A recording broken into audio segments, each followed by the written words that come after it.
Welcome back, friends. Today, we're starting right at the beginning. Genesis 1.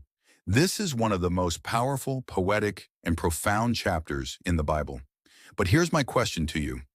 What does the story of creation have to do with our everyday lives in the 21st century? Does it still hold any real value in a world consumed by technology, career pressures, social media, and constant change? Stick around, and you might find that the first chapter of the Bible is more relevant than ever. Let's begin. Genesis 1 starts with these famous words. In the beginning, God created the heavens and the earth.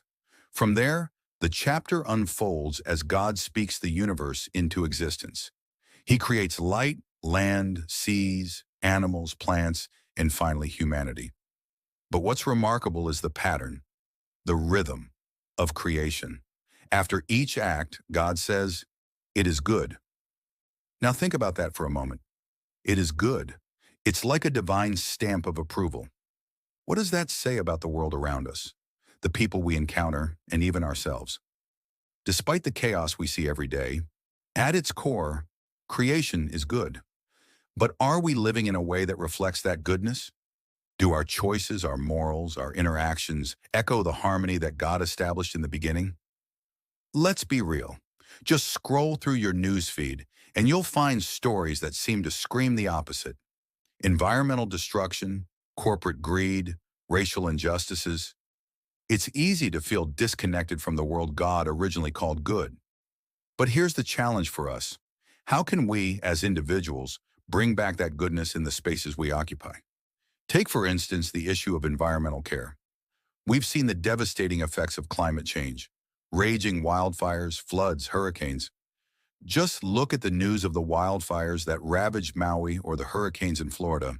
These aren't isolated events, they're wake-up calls.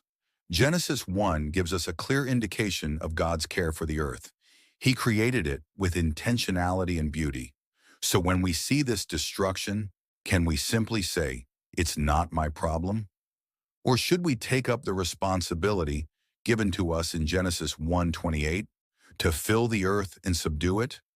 Not to dominate, but to steward, to care, and to cultivate? Here's something to think about. How are you in your everyday life reflecting the role of a steward in creation? Maybe it's by choosing more sustainable options, or by encouraging others to be mindful of how their actions affect the planet. I challenge you to take a moment, maybe even pause this podcast, ask yourself, am I living in a way that honors God's creation? Feel free to take a minute to pray about it. Let's invite God into that reflection. And now let's talk about something closer to home. The idea of identity. Genesis 1:27 tells us, "So God created mankind in his own image. In the image of God, he created them. Male and female, he created them." How often do we forget this? In a world obsessed with external validation, how many likes we get, how many followers we have, it's easy to lose sight of who we truly are. But Genesis 1 is clear. Your worth, your identity, is not defined by others, but by the fact that you bear the image of God. Think about that for a moment. You carry a divine spark within you. What would change if you actually lived like that was true? Take the story of Meghan Markle, Duchess of Sussex. We've all seen her in the public eye, facing relentless media scrutiny, much of it critical, harsh, and at times deeply unfair. It's been widely reported how the tabloid press attacked her for everything from her family background to her choices as a mother. At one point, she spoke about how this negativity deeply affected her mental health. Despite this, she's found strength in her identity beyond the opinions of others. In an interview, she emphasized that she knows who she is, and she's not defined by the judgments of others, choosing instead to live out her values and convictions.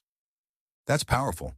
Her story is a reminder of Genesis 1:27, that we're made in God's image, with inherent value and worth. No matter what the world throws at us, we're not defined by public opinion or the pressures around us. Megan's resilience and strength mirror the biblical truth that we are created with purpose and worth, and no external force can strip that away. Now think about your own life. Have there been moments where you forgot who you really are? Times when you allowed others to define your worth? If that's you today, take heart. You are created in God's image and nothing can diminish that. Ask yourself, How would my life change if I truly believed I am made in God's image? Maybe today's the day you start walking in that truth. Let's ask God to help us embrace that identity right now. Now, as we wrap up, let's look at one final powerful truth from Genesis 1. In verse 31, after God creates humanity, it says, God saw all that he had made, and it was very good. Not just good, but very good. God looks at the entirety of his creation, including you and me, and he's deeply pleased. Friends, we live in a world that constantly tells us we aren't enough, that we need to do more, be more, achieve more. But Genesis 1 reminds us that we already hold immense value simply by existing. We are part of a creation that God himself declared very good. Isn't that freeing? In a world where mental health challenges are on the rise, where anxiety and depression often make people feel like they're falling short, this is a message we need to hear. The world is facing a mental health crisis, with rates of anxiety and depression at record highs, especially after the events of recent years. But what if we embrace the truth that God's original design for us was rooted in goodness, purpose, and peace? As we go through this week, let's commit to living out this truth. Look for ways to steward the goodness around you, whether that's caring for the environment, speaking life into someone who feels broken, or simply embracing your own God-given identity. I'd love to hear how this resonates with you. How is Genesis 1 speaking to your current situation? Reach out in the comments section and share your thoughts. If you're finding these conversations helpful, be sure to hit that subscribe button. Trust me, you don't want to miss a video. As we close, let me repeat one last time. Genesis 1:31. God saw all that he had made, and it was very good. Meditate on that this week.